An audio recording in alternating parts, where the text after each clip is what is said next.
يزيدوش يحكموا حكام افارقه، هما اللي فزدوا البطوله الافريقيه هذه من كانت الحكام الافارقه، يجيبوا طيب. حكام اجانب.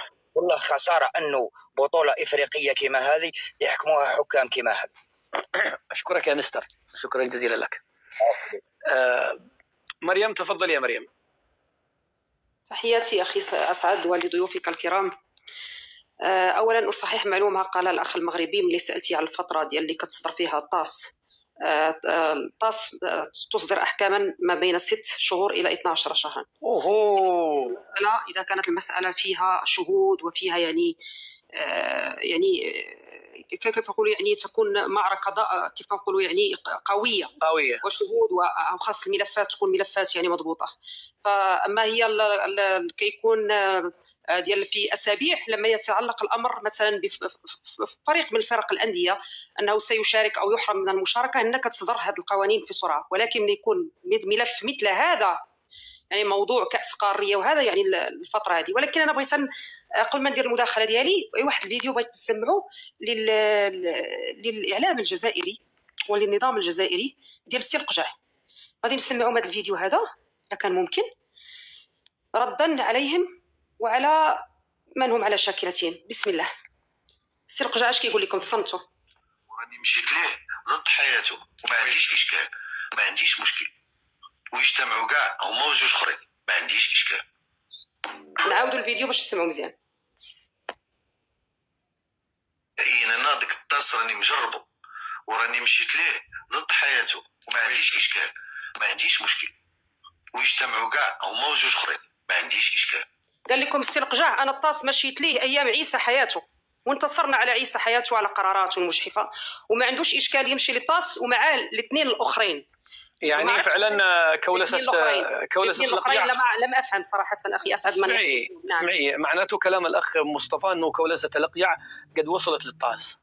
إحنا أقوياء، إحنا أقوياء. هكذا تعترفي؟ أعترف بماذا؟ هذا ما يريده السماع والجزائري. أنا هنا ما طالعش باش نبرر للجزائري، لن نبرر لا للجزائري ولا لغير الجزائري. يقولون ما يقولون. أعتقد الأخ اللي قبل مني رجاوبك قال لك إن كنا يعني فزنا بضربة الجزاء كانوا غادي يقولوا لك يعني المغرب كولس، كان المغرب يعني فاز ب3 ولا 5 ولا كاع 7 أهداف على السنغال، يقول لك السنغال باعت الماتش للمغرب والمغرب كولس. أي حاجة المغرب سيكولس. دعهم يقولوا يكولس، نحن مكولسون ونفتخر أننا مكولسون وموتوا بغيظكم. وقال لكم السي القجع اذهبوا أنتم والزوج الأخرين، يقصدكم أنتم واعتقد بلدا ثانيا والزوج الأخرين، اشربوا من البحر لأنه مللنا من هذه الهرطقات ديالكم. ووصلنا لواحد المرحلة لن نبرر. من أنتم لنبرر لكم؟ تاريخكم في الكولسة ما شاء الله، الله يرحم أيام مرارة وما فعلتموه معنا أيام عيسى حياته لما القرارات تخرج من نادي الصنوبر وخرجت قرارات بحرماننا 5 سنوات وحرمان المنتخب المغربي ومليار تعويض، وذهب القجع إلى الطاس ورباكم وسقط الحكم لأن ملفنا كان ملفا قويا والله معنا. موتوا بغيظكم، فعلوا ما شئتم وقولوا ما يعني شئتم وهللوا وطبلوا. 800,000 منشور أيام كأس إفريقيا على تويتر كلها ضد المغرب وكلها فيك، أخبار كاذبة، ولم تفوزوا. وأنا لا يهمني أن يعترف لي الجزائري ولا أن يعترف لي المصري ولا أن يعترف لي أيا كان، لا تهموني من أنتم. أنا يهمني أن يعترف لي بجودة لماذا تناقشونهم إذا؟ شوف هذيك نناقش لنرد على مغالطات في التاريخ ضرورية ليعرفوا حجمهم وقد عرفوه، لنرد على مغالطاتهم اليومية تجاه ملك البلاد وتجاه بلادنا لنعرفهم حجمهم وحقيقتهم. أما فيما هو كروي لا يعنينا، تاريخهم أسود. دابا مريم عفوا أنت الآن تؤكدي أنكم شواكر الأفريق في الكولسة. نحن قل ما تشاء إلى الصباح، قل ما تشاء أعطيك الضوء الأخضر. أنت الآن تعرف ما قال لك الجزائري؟ قال لك أنت يعني ما معناه أنت مسحور، القجع سحرك وجاء بك لتدافع عنه. وهل القجع سينتظر أسد الشرعي ليدافع عنه؟ ولقد جاء الله يرحم البطل اللي ولداته ويرحم الأب اللي رباه. وهل سينتظركم القجع على السبق وخرج وقال لكم أنا اديت عيسى حياته رحمة الله عليه للطاس. احنا ما كنمشيو للطاس كيكون ملفنا قوي ومضبوط قانونيا من كل الجوانب. معركة طاس قادين بها وأتحداكم. لكن سيأخذ كلامك الآن هذا يأخذ ما يأخذ. انا لا يعني استدرجتك في الاسئله وسياخذوها انه نحن شواكل الافريق في الكولسه، اذا انتم لم تاخذوا كاس بجداره. بينا.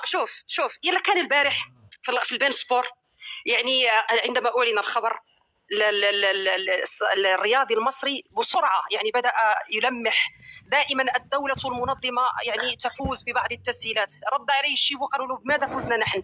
احنا كانت غتكون مجزرة. تخيل لو هذوك المغاربة ما شاء الله عليهم لم يعني يأخذوا بحديث الرسول عليه الصلاة والسلام ليس الشديد بالسرعة إنما الشديد الذي يملك نفسه عند الغضب. ونزلت تلك الجماهير يعني وتشابكت مع الجماهير السنغالية. كيف كانت ستكون الأوضاع؟ مجزرة كروية، كارثة وأرواح ستزهق. يعني هذا الناس تفعل ما تفعل. يعني أنت الآن كمغربية تثقين عندك شكلك كذا مالية يدك من الطاس إن الأمور مالية يدي من الطاس. هذا إذا وصلوا للطاس مالية يدي من الطاس، لو في حاجة فوق الطاس مالية يدي. اسألني لماذا؟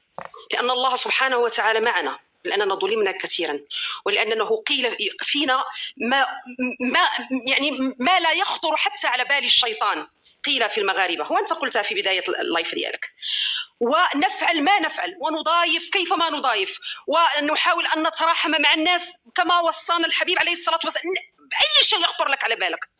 لا يعجب الكلام فينا، وهذا له أسباب نفسية واجتماعية وسياسية واقتصادية مفهومة ومعلومة يعني للنخبة المغربية. فبالتالي أنا لا يعنيني الآن من هو لأبرر له، ومن هو حتى أسمع كلامه، ومن هو حتى يعني يهمني تشكيكه. أنا لا يعنيني. إذا كان هو بلده فاسد من أعلى سلطة هرم في البلاد لأسفل يعني البلاد الهرم كله بلاد فاسدة، والآخرون كذلك من الجهة الأخرى فاسدون ويحكمهم فاسد ويحكمهم عسكر ويحكمهم. والمغرب مدينة أفلاطون الفاضلة. نحن مدينة أفلاطون شاء من شاء وأبى من أبى. المدينة الفاضلة. أنتم المدينة نحن الفاضلة. أكثر من المدينة الفاضلة. يلا خذها من عندي. نحن أكثر من المدينة الفاضلة الأفلاطونية. نحن أكثر منها. يلا أنا غنجاوبك. اليوم شكلك أنت شربت العصير في كاس كبير اليوم داخله. شربته مزيان والمخزن خلصني مزيان ومرتاحة مزيان. كاين شي جواب أكثر من هذا؟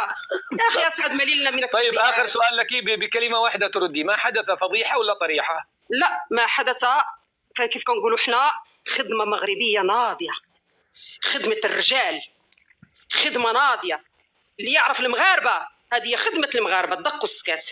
الشهرين على رأي واحد اليوتيوبرز يعني من كوت ديفوار أعجبني كلامه، قال نسينا الموضوع ونسينا كأس إفريقيا، وجاء الآن المغرب يعني الشهرين وهو صامت لا يتكلم لا إعلام ولا صحف ولا أي شيء، وتفاجأنا بهذا القرار. هذا هو المغرب. نحن الدق والسكات. احنا لسنا من يعني يتكلم كثيرا وسنفعل ونفعل. لسنا كذلك. عندما نفعل نقول أننا فعلنا. خلوا مريم في القسط يا اخوان. لا ولكن بلاتي غنجاوبك على سؤال انت طرحته في بدايه اللايف، نخاف لا ينزلوني. مهم جدا. انت قلت حب المغاربه، كنت يعني تتكلم وشكرا لكلامك يعني طيب، ونحن لا نريد ان يحبوا. انا عارف ماذا ستقولي. لا نريد حبهم. لا ليس هذا والله. لا يحبون. لا والله ما لن اقول هذا. انت قلت كلام طيب، قلت حب المغاربه وهذا هو. شوف الحب من الله عز وجل، يعني الحب لا يفرض، الحب لا يباع، هو من الله عز وجل. ولكن انا ساجيبك لماذا هذا التكالب يعني على المغرب. كي قلت لك من تلقى 800,000 تويته في هذوك الاسبوعين ديال كاس افريقيا وكلها يعني